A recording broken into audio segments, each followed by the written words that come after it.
नमस्कार, मैं हूं चंद्रशेखर जोशी और आप देख रहे हैं अंतर्राष्ट्रीय खबरों का सबसे भरोसेमंद कार्यक्रम खबर दुनिया की।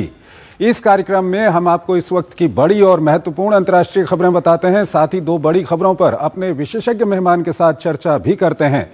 आज हम वेनेजुएला के तेल को लेकर रूस और अमेरिका में टकराव और यमन को लेकर दो खाड़ी देशों में सैन्य तनातनी पर चर्चा करेंगे। साथ ही आपको बताएंगे कि 5 फरवरी के बाद परमाणु हथियारों को लेकर क्यों डरी हुई है दुनिया। होंगी और भी महत्वपूर्ण अंतर्राष्ट्रीय खबरें, लेकिन आइए सबसे पहले आपको दिखाते हैं इस वक्त की अंतर्राष्ट्रीय हेडलाइंस। अटलांटिक महासागर में रूसी झंडे वाले तेल टैंकर की जब्ती पर भड़का मॉस्को, कहा बढ़ेगा सैन्य और राजनीतिक तनाव। चीन ने अमेरिकी कार्रवाई को बताया अंतर्राष्ट्रीय कानून का उल्लंघन।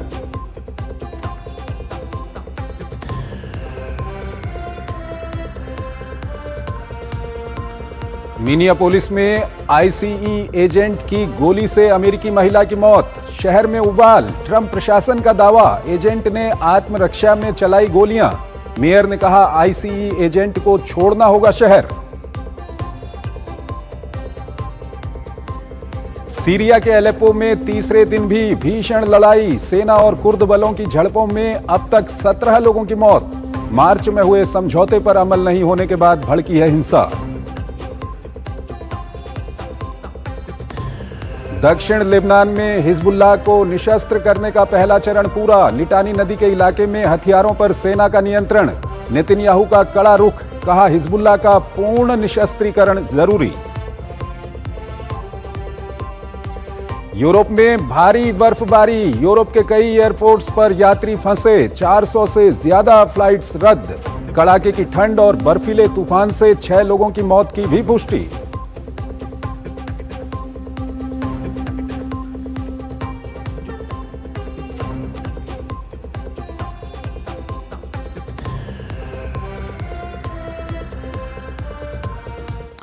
और आइए पहली बड़ी खबर की ओर आपको लिए चलते हैं। वेनेजुएला के कारण अमेरिका और रूस आमने सामने आ गए हैं। अमेरिका ने वेनेजुएला के तेल से जुड़े एक रूसी तेल टैंकर जहाज पर रूसी युद्धपोतों और पनडुब्बी की नाक के नीचे कब्जा कर लिया। इसके अलावा एक अन्य तेल टैंकर पर भी पिछले 24 घंटे में अमेरिका ने कब्जा कर लिया। इस घटना के बाद रूस और अमेरिका के बीच में तनातनी शुरू हो गई है।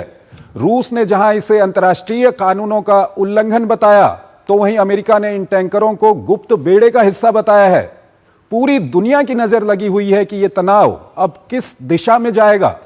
आइए आपको ताजा घटनाक्रम से जुड़ी एक रिपोर्ट दिखाते हैं और फिर इस पर अपने विशेषज्ञ मेहमान के साथ चर्चा करेंगे।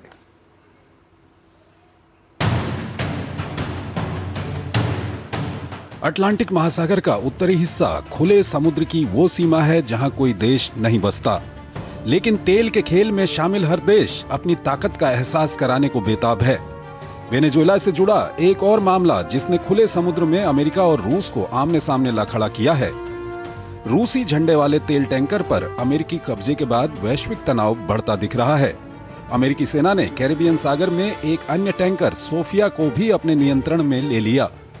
दोनों जहाज आखिरी बार वेनेजुएला के रास्ते में देखे गए थे। अमेरिकी गृह विभाग के मुताबिक टैंकर प्रतिबंधित जहाजों के गुप्त बेड़े का हिस्सा हैं। रूस, ईरान और वेनेजुएला से तेल ढोते थे। अमेरिका का आरोप है कि रूसी झंडे वाला एक अन्य तेल टैंकर मारिनेरा का संबंध भी वेनेजुएला के तेल से ही था और जो कई महीनों से पश्चिमी प्रतिबंधों का उल्लंघन कर रहा था। जहाज को पकड़ने के लिए 14 दिनों तक समुद्र में लुका छिपी का खेल चला। 21 दिसंबर को कैरेबियन सी में अमेरिकी कोस्ट गार्ड ने टैंकर को रोकने की कोशिश की थी, लेकिन चालक दल ने रफ्तार बढ़ाते हुए रास्ता बदल दिया।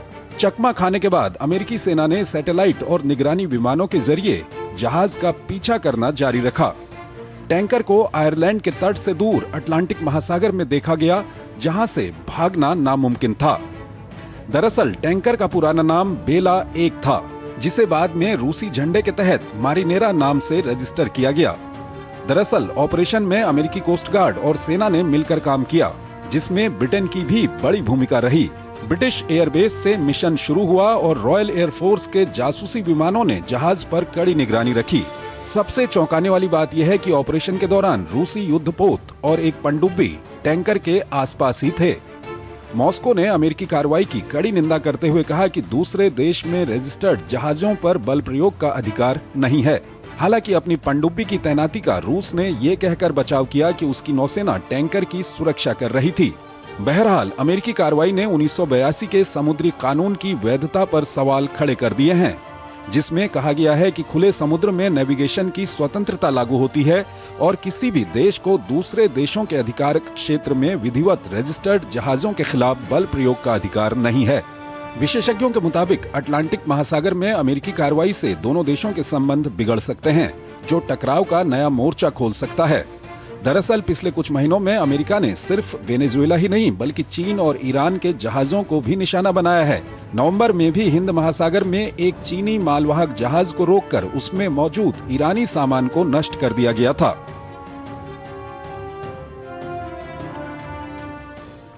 इस मामले पर अभी हम अपने विशेषज्ञ मेहमान के साथ बात करेंगे, लेकिन पहले एक छोटा सा ब्रेक लेते हैं।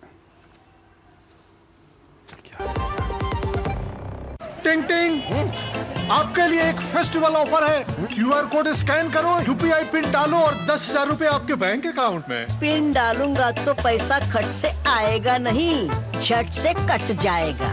मैं मूर्ख नहीं हूँ। आलिया, यूपीआई कहता है यूपीआई पिन पैसे भेजने के लिए होता है, पाने के लिए नहीं। इस बात को याद रखें और कहें मैं मूर्ख नहीं।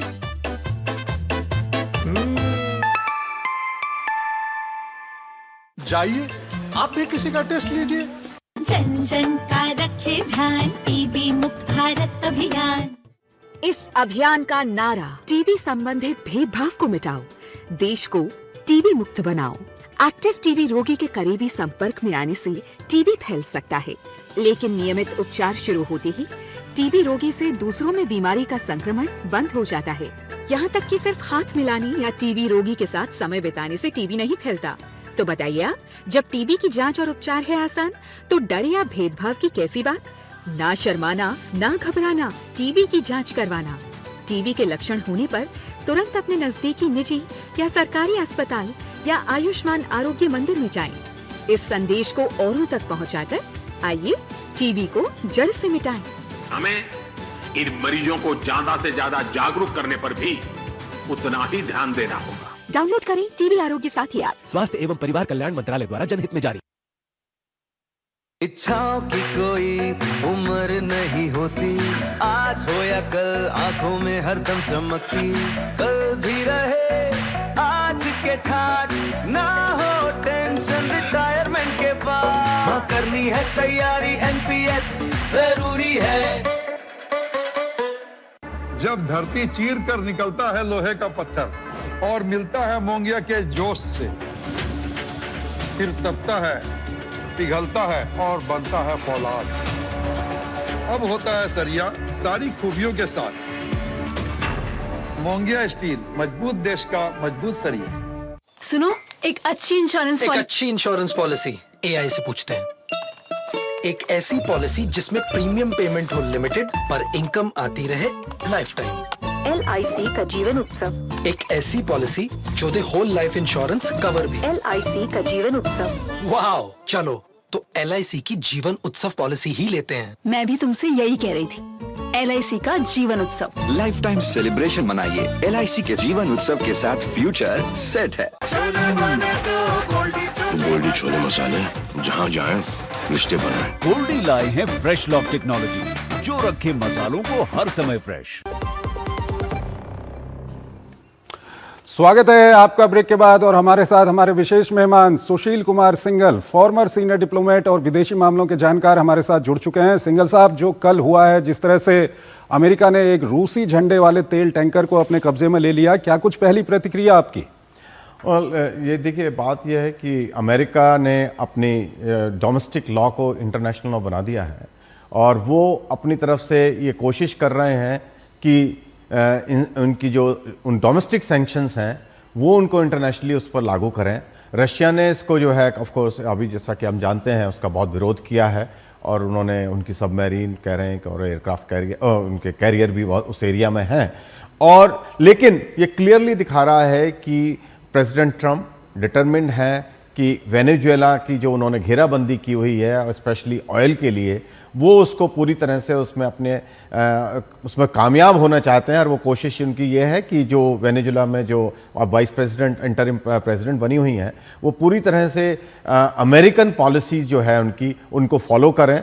और प्रेसिडेंट ट्रंप ने उनके एडमिनिस्ट्रेशन ने ये भी बोला है और बार बार कि वो चाहते हैं कि जो वेनेजुएला की जो ऑयल है और उसकी जो उसकी सेल करी जाए वो अमेरिका के अनुसार की जाए, बल्कि वो तो यहाँ तक पहुँच गए हैं कि जो है 50 to 60 million barrel of oil उनको चाहते हैं कि वो अमेरिका को मिले।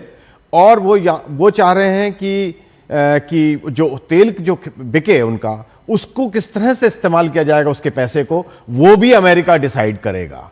तो वो पूरी तरह से बिना सरकार में आए हुए वहां की सरकार को रन करना चाहते हैं, लेकिन इसमें कितना हो पाएगा ये मेरे ख्याल से अभी हम फ्यूचर में देखेंगे। सिंघल साहब, अंतर्राष्ट्रीय कानूनों की हम बात कर रहे हैं, लेकिन जो कल अमेरिका ने ऑपरेशन किया इस टैंकर को सीज करने के लिए, बता रहे हैं कि उसमें ब्रिटिश जो सेनाएं हैं उनका भी, ब्रिटिश नेवी का काफी बड़ा उसमें योगदान था। इसको लेकर के क्या कहेंगे आप? देखिए, अमेरिका जहां तक ब्रिटिश पोजीशन की बात है, जब उनके राष्ट्रपति को वहाँ वेनेजुएला के राष्ट्रपति को वो लेकर गए थे, वहाँ से उन्होंने जो अपने काराकस से लेकर गए, तो उसके बाद भी उन्होंने कुछ बात नहीं की और उन्होंने केवल यही कहा कि हम शांति चाहते हैं। और अभी क्योंकि जो कहानी सुनने में आ रहा है कि जो ये कार्रवाई में जो उनकी अमेरिकन फौजी थी, वो बेस उनका जो है यूके में था, और जो है शायद जैसे आप कह रहे हैं कि उनकी फोर्सेस ने भी उनके साथ में साथ दिया है। तो क्लियरली यह है कि ब्रिटेन ने अंतर्राष्ट्रीय कानून की कोई परवाह नहीं कर रहे, वो केवल अपने मित्र जो अमेरिका है उनकी मदद करने की कोशिश कर रहे हैं। और वो बिल्कुल साइलेंट है, जो वायलेशन जो हो रहा है इंटरनेशनल लॉ का, उसमें कोई बात नहीं करना चाह रहे हैं वो। लेकिन जो रूस है वो कहीं ना कहीं कहता है कि ये अंतर्राष्ट्रीय कानूनों का, एक तरह से अंतर्राष्ट्रीय कानून तोड़े गए हैं। लेकिन अमेरिका की ओर से ये कहा जा रहा है कि ये जो बेड़े हैं ये समुद्र में फ्लोट करते हैं और पूरे इलीगल काम करते हैं। इसको लेकर के आप क्या कहेंगे? देखिए, बात ये है कि अमेरिका कह रहा है कि ये इलीगल काम कर रहे हैं, और ये सैंक्शंस जो उनको इंपोज करी जा रही है या जो उनको एनफोर्स करा जा रहा है, वो यूएसए की सैंक्शंस हैं। कोई इंटरनेशनल कम्युनिटी या सुप्रीम यूएन सिक्योरिटी काउंसिल ने कोई सैंक्शन नहीं लगाई है। अमेरिका अपने डोमेस्टिक लॉ को, जैसा मैंने पहले कहा शुरू में, अपने डोमेस्टिक लॉ को उसको इंटरनेशनल लॉ बनाने की कोशिश कर रहे हैं कि क्योंकि उन्होंने अपने यहां पर कानून पास कर दिया है कि भाई ये जो है वेनेजुएला का ये काम करते हैं, ये ड्रग्स की सप्लाई करते हैं, आर्म्स की सप्लाई कर रहे हैं, तो इसलिए हम उनके ऊपर सैंक्शन लगा रहे हैं। ऑयल सैंक्शन उन्होंने लगाई हुई कि वो किसी देश को दुनिया में ऑयल नहीं बेच सकते। सिंघल साहब, एक और सवाल यहाँ पर पूछना काफ़ी ज़रूरी हो जाता है। इस बारे में शायद हम लोग ज़्यादा बात भी नहीं कर रहे हैं, लेकिन अमेरिका में जल्द ही मिड टर्म इलेक्शन होने वाले हैं, और जिस तरह से अभी वहाँ पर जो ट्रंप एडमिनिस्ट्रेशन है वो लगातार कदम उठा रहा है, इसके ऊपर इस मिड टर्म इलेक्शन जो होने वाले हैं उसका कितना प्रभाव दिखता है? देखिए, प्रेसिडेंट ट्रंप ने खुद कह दिया है कि कितनी उनको चिंता है मिड टर्म इलेक्शन की। अभी पीछे उन्होंने स्टेटमेंट दिया है कि अगर मैं जीता नहीं तो मेरे विरुद्ध लोग कार्रवाई करने की कोशिश करेंगे, इंपीच करने की कोशिश करेंगे। तो ट्रंप एडमिनिस्ट्रेशन, क्योंकि जो उनकी अप्रूवल रेटिंग है वो मेरे ख्याल से जब से वो आए तब से लोएस्ट अप्रूवल रेटिंग पर इस वक्त वो चल रहे हैं, तो उनकी कोशिश ये है कि अपनी अप्रूवल रेटिंग को बढ़ाया जाए ताकि मिड टर्म इलेक्शन में जो रिपब्लिकन पार्टी को फिर से समर्थन मिल जाए, उनकी जो मेजॉरिटी। तो क्या जो वेनेजुएला में कार्रवाई की गई है, या जो समुद्र में कार्रवाई की जा रही है, या ग्रीनलैंड को लेकर के, या दूसरे कोलंबिया को लेकर के जिस तरह के बयान आ रहे हैं, इसका क्या फर्क पड़ेगा घरेलू राजनीति पर? मेरे ख्याल से बहुत ज्यादा इसका असर नहीं पड़ेगा, क्योंकि जो उनका बेस है वो भी अब इस बात से वो थोड़ा चिंतित नजर आ रहा है कि जो प्रेसिडेंट ट्रंप शांति के दूत बन के आए थे कि हम हर जगह हम शांति करेंगे, उन्होंने कहा भी है कि मैंने बहुत जगह शांति कराई है, लेकिन वो अब अमेरिका को तकलीफों में युद्ध की, मतलब उनकी जो बूट ऑन द ग्राउंड नहीं ला रहे हैं वो अभी, लेकिन बाकी तरह से वो पूरी तरह से उनको अमेरिकन फोर्सेस हैं उनको इन्वॉल्व कर रहे हैं। जैसा कि आपने कहा कि वो बताया वेनेजुएला वाली बात है कि वहां पर पूरी तरह से इन्वॉल्व हो गए हैं, उनकी फोर्सेस वहां पर हैं, या उनको जो ब्लॉकेड है उसको एनफोर्स कर रहे हैं, उसमें अमेरिकन फोर्सेस इन्वॉल्व हैं। अब उधर ग्रीनलैंड की बारे में बात कर रहे हैं, उनके जो प्रेस सेक्रेटरी हैं उन्होंने तो यहां तक कह दिया कि जो है military option is also on the table. तो इस तरीके से उनका जो बेस है वो नहीं चाहता कि अमेरिकन फोर्सेस का और या अमेरिकन बूट कहीं भी किसी विदेश में कहीं भी जाएं। तो वो मेरे ख्याल से उसका बहुत ज्यादा उनको फायदा नहीं होगा, केवल उनकी एक इमेज वो बनाने की कोशिश कर रहे हैं कि भाई जो मैं जो चाहता हूं मैं वो कर सकता हूं, जो एक उनका एक तरीका है काम करने का। इसके अलावा मेरे विचार से बहुत ज्यादा इनको कोई फायदा इसमें नहीं होने वाला है। ठीक है, सिंघल साहब हमारे साथ बने रहिए, एक और महत्वपूर्ण विषय है उस पर अभी हम आपसे बातचीत करेंगे, लेकिन पहले हमको यहाँ पर एक छोटा सा ब्रेक लेना है, एक छोटा सा ब्रेक।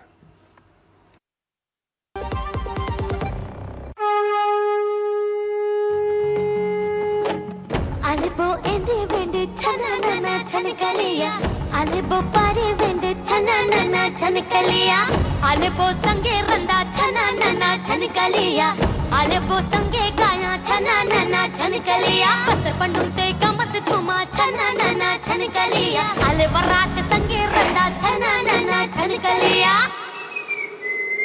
డోంగా చే డోంగి డోంగా చే డోంగి ఆనంద దారే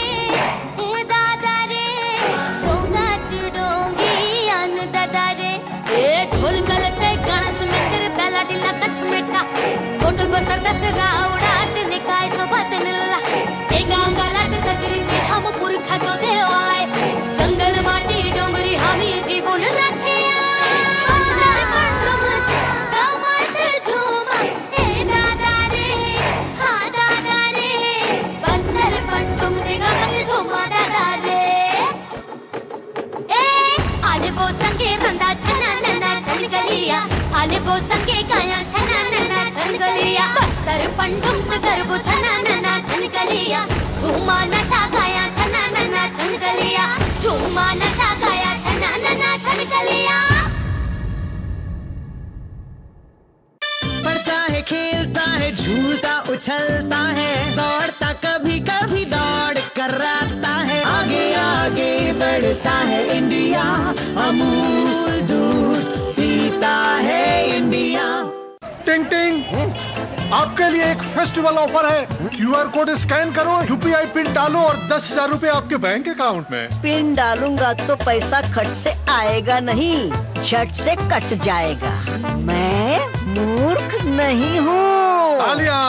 UPI कहता है UPI पिन पैसे भेजने के लिए होता है, पाने के लिए नहीं। इस बात को याद रखें और कहें मैं मूर्ख नहीं।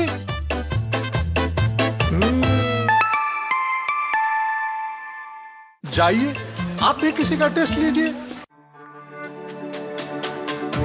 मेरी पसंद, मेरी पसंद, मेरी पसंद, मेरी पसंद, हमारी पसंद, हम सबकी पसंद। मजबूत देश का मजबूत सरिया होंगे स्टील। इम्तियाज जी के फादर को बीमारी के कारण अचानक हॉस्पिटल में एडमिट होना पड़ा। पॉलिसी बाजार की टीम ने हॉस्पिटल पहुंचकर लाखों का क्लेम अप्रूव करवाने में पूरी हेल्प की। पॉलिसी बाजार पर 1 करोड़ का हेल्थ इंश्योरेंस सिर्फ 550 रुपए महीने से शुरू। गोल्डी छोले मसाले जहाँ जाए रिश्ते बनाए। गोल्डी लाए हैं फ्रेश लॉक टेक्नोलॉजी जो रखे मसालों को हर समय फ्रेश। स्वागत है आपका ब्रेक के बाद। अगली बड़ी खबर की ओर आपको लिए चलते हैं। आजकल ईरान समर्थित यमन के विद्रोही समूह हुती की बाँछें खिली हुई हैं। दरअसल यमन बना हुआ है अखाड़ा और आमने सामने हैं दो बड़े खाड़ी देश सऊदी अरब और संयुक्त अरब अमीरात। और अब इस संघर्ष में एक बड़ा मोड़ आ गया है। यूएई समर्थित सशस्त्र समूह एसटीसी के मुखिया देश से भाग गए, यानी कि यमन से भाग गए। सऊदी अरब का आरोप है कि यूएई ने उन्हें सोमालिया के रास्ते से ले जाकर अपने देश में पहुंचा दिया है। इसके बाद दोनों खाड़ी देशों में तनाव बढ़ा हुआ है। यमन में सऊदी अरब ने यूएई समर्थित एसटीसी पर हवाई हमले भी किए हैं। क्या है ये पूरा मामला, आइए आपको एक रिपोर्ट दिखाते हैं और फिर इस पर अपने विशेषज्ञ मेहमान के साथ चर्चा करेंगे।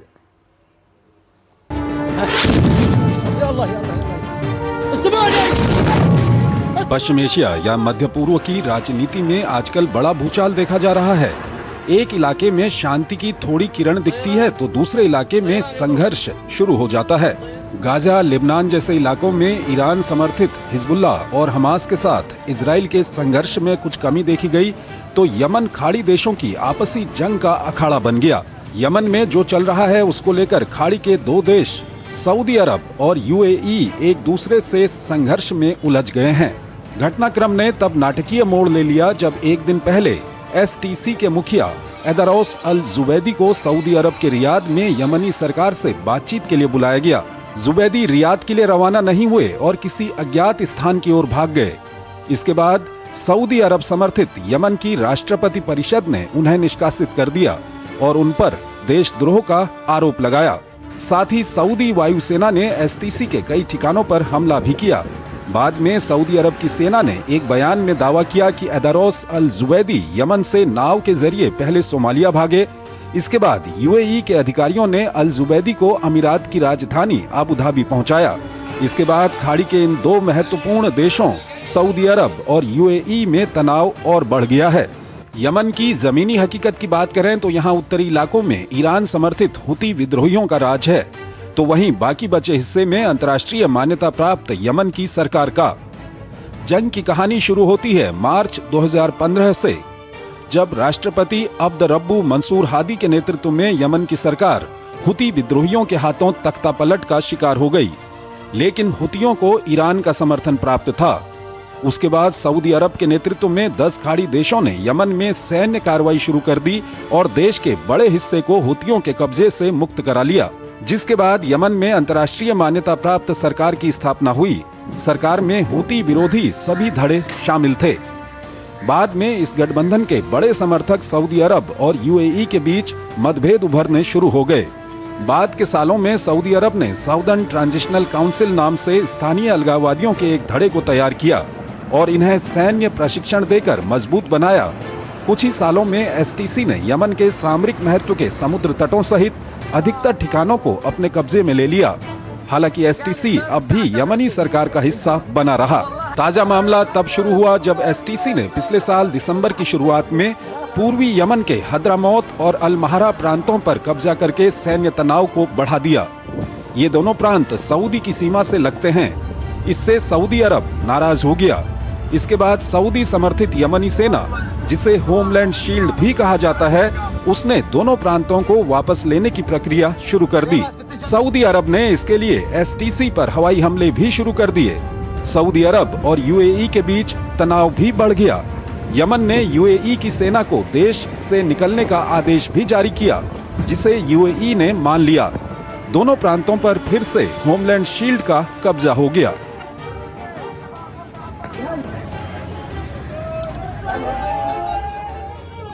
सुशील कुमार सिंघल हमारे साथ बने हुए हैं, फॉर्मर सीनियर डिप्लोमेट हैं, विदेशी मामलों के जानकार हैं। उनसे हम जानेंगे, सिंघल साहब, ये पूरी कहानी क्या है, ये तो हमने दर्शकों को बता दी। आपसे हम दो छोटे छोटे सवाल जानना चाहेंगे। पहला सवाल ये कि अब ये जो तनाव है खाड़ी देशों के बीच में, यूएई और सऊदी अरब के बीच में, ये किस दिशा में आपको जाता हुआ दिखता है? देखिए, सबसे पहली बात तो ये है कि जो ये तनाव चल रहा है सऊदी अरब और यूएई के बीच में, ये एक वर्चस्व की लड़ाई है और यमन जो है बैटलफील्ड बन गया है उसके लिए।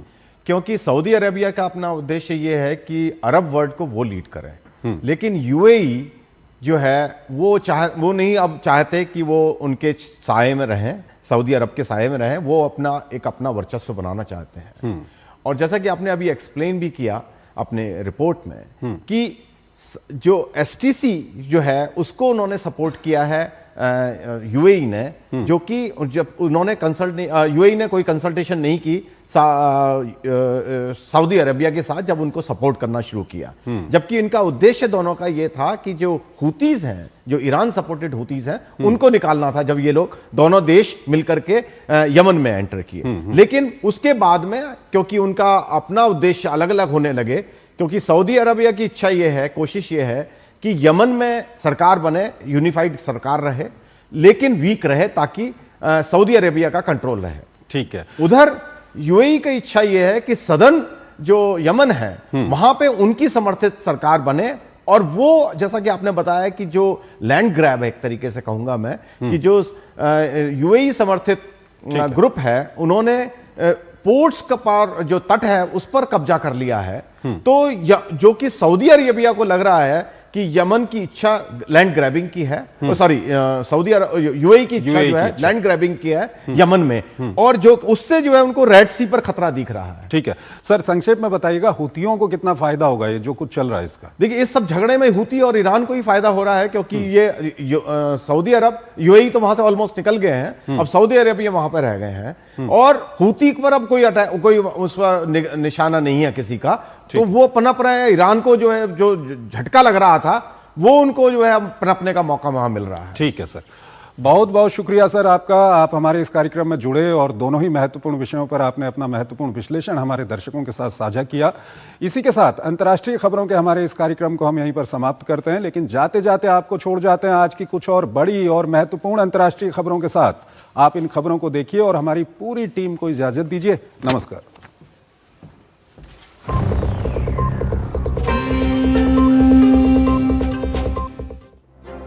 5 फरवरी को रूस और अमेरिका द्वारा तैनात परमाणु हथियारों की संख्या को सीमित करने वाली संधि स्टार्ट की समय सीमा समाप्त हो जाएगी, जो आधे सदी से अधिक समय में पहली बार होगा जब दोनों देशों के परमाणु कार्यक्रम प्रतिबंधों से मुक्त होंगे। क्रेमलिन ने यूक्रेन को अमेरिकी सैन्य समर्थन के जवाब में 2023 में न्यू स्टार्ट संधि को निलंबित कर दिया था। वॉशिंगटन ने भी ऐसा ही कदम उठाया, लेकिन संधि आधिकारिक तौर पर लागू रही। बाद में रूस ने संधि के मूलभूत नियमों से बंधे रहने की बात कही। अब 5 फरवरी को ये संधि समाप्त हो रही है और इसे आगे बढ़ाने की कोई आहट नहीं है। ऐसे में परमाणु हथियारों को लेकर दुनिया की चिंता और बढ़ गई है। अमेरिकी राष्ट्रपति डोनाल्ड ट्रंप ने साल 2027 के लिए अमेरिका के सैन्य बजट में 50% बढ़ोतरी का बड़ा फैसला लिया है। ट्रंप ने कहा है कि अमेरिका को अपना रक्षा बजट $1 ट्रिलियन से बढ़ाकर $1.5 ट्रिलियन करना चाहिए। उन्होंने इसे ड्रीम मिलिट्री के निर्माण के लिए जरूरी बताया, जो किसी भी दुश्मन को रोक सके और देश को हर हाल में सुरक्षित रखे। कोलंबिया पर अमेरिका में कोकीन सप्लाई करने का आरोप लगाने के बाद अमेरिकी राष्ट्रपति डोनाल्ड ट्रंप ने कोलंबिया के अपने समकक्ष गुस्तावो पेट्रो को व्हाइट हाउस में आमंत्रित किया है। ट्रंप ने कहा कि उनकी कोलंबिया के राष्ट्रपति के साथ फोन पर सौहार्दपूर्ण बातचीत हुई है। पेट्रो ने मादक पदार्थों की स्थिति और हमारे बीच हुए अन्य मतभेदों को समझाने के लिए फोन किया था। यूरोप में भारी बर्फबारी और ठंडे मौसम की वजह से यात्रा बहुत मुश्किल हो गई है। अब तक 400 से ज्यादा फ्लाइट्स रद्द या विलंबित की जा चुकी हैं। हवाई अड्डे के टर्मिनलों पर बड़ी संख्या में यात्री मौजूद हैं, जिसमें से भारी तादाद में भारतीय भी हैं। इस बर्फीले मौसम के कारण महाद्वीप में 6 लोगों की मौत की खबर भी सामने आई है। सीरियाई सरकारी बलों और कुर्द नेतृत्व वाली सीरियाई डेमोक्रेटिक फोर्सेज SDF के बीच भीषण लड़ाई उत्तरी शहर एलेप्पो में तीसरे दिन भी जारी रही, जिसके कारण हजारों निवासियों को अपने घर छोड़कर भागने पर मजबूर होना पड़ा। हिजबुल्लाह का नाम लिए बिना लेबनानी सेना ने देश के दक्षिण में स्थित सभी गैर सरकारी हथियारों को अपने नियंत्रण में लाने की योजना के पहले चरण के पूरा होने की घोषणा की है, जिसमें लिटानी नदी और इजरायली सीमा के बीच का क्षेत्र शामिल है।